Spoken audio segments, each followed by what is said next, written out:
Roman সাম্রাজ্যের Pompeii নগরী পৃথিবীর প্রাচীনতম অভিজাত জনপদগুলোর একটি ছিল এই পম্পেই নগরী। সে সময় প্রাকৃতিক সম্পদ ও সৌন্দর্যের এক অপরূপ লীলাভূমি ছিল নগরটি। এটি ছিল 2000 বছরের পুরনো একটি অভিজাত শহর। কিন্তু মাত্র 18 ঘন্টায় পুরো পম্পেই নগরী ছাই হয়ে গিয়েছিল। হাজার হাজার মানুষ জীবন্ত অবস্থায় সেই ছায়ে ঢাকা পড়েছিল। এখন পম্পেই নগরী নামে সার্চ ইঞ্জিনে কিছু খোঁজার চেষ্টা করলে প্রথমেই আসে কিছু পাথরের মূর্তি। বলা হচ্ছে এগুলো আসলে মূর্তি নয়, মানুষ ছিলেন। তাহলে কি তারা পাথর হয়ে গিয়েছিলেন? এমন প্রশ্নের জবাব এত দিনেও মেলেনি। 79 খ্রিস্টাব্দের কথা। অন্যদিনের মতোই সরগরম ছিল সেদিনের বাজার। বাসায় গৃহিণী অথবা দাস দাসীরা নিজ নিজ কাজে ব্যস্ত।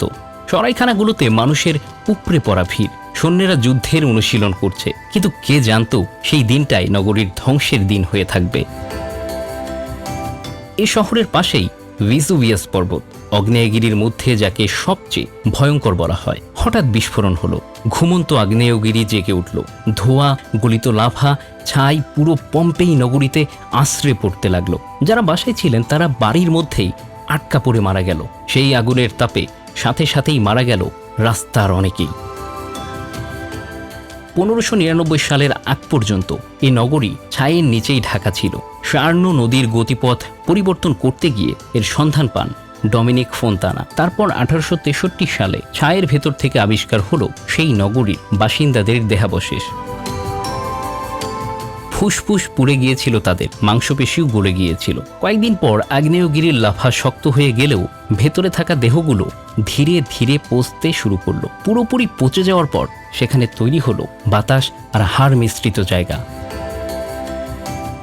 আজ পর্যন্ত পম্পেই থেকে উদ্ধার হয়েছে প্রায় 1150টি দেহাবশেষ।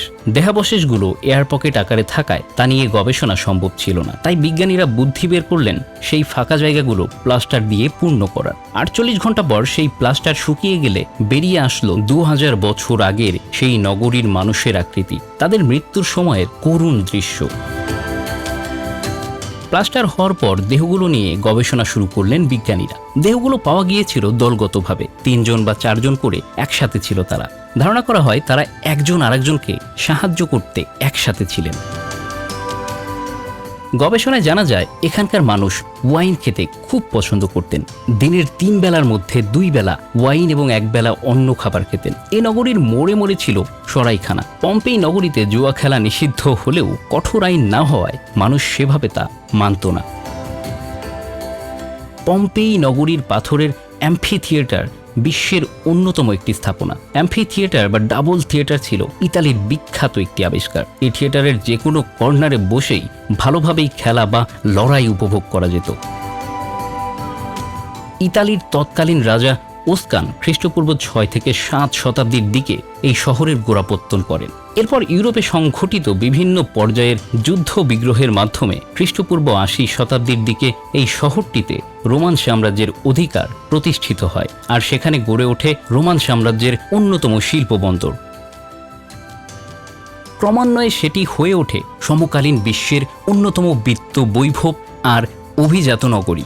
রোমান আর গ্রিক বণিকদের ব্যবসা বাণিজ্যের মূল কেন্দ্রে পরিণত হয় এই শহর। শহরটি বাণিজ্য নগরীর পাশাপাশি ধীরে ধীরে সারা দুনিয়ায় শ্রেষ্ঠতম বিনোদন নগরীর মর্যাদাও অর্জন করতে সক্ষম হয়। কারণ প্রাকৃতিক সম্পদের বিপুল সমাহার কাজে লাগিয়ে রোমানরা এটিকে অপরূপ সজ্জায় সজ্জিত করতে পেরেছিলেন। পৃথিবীর বিভিন্ন প্রান্ত থেকে অবসর কাটানোর জন্য সেখানে ছুটে যেত। প্রাচীনকালের আধুনিক সভ্যতার সব ধরনের চিত্তরঞ্জনের সমাহার ছিল শহরটিতে।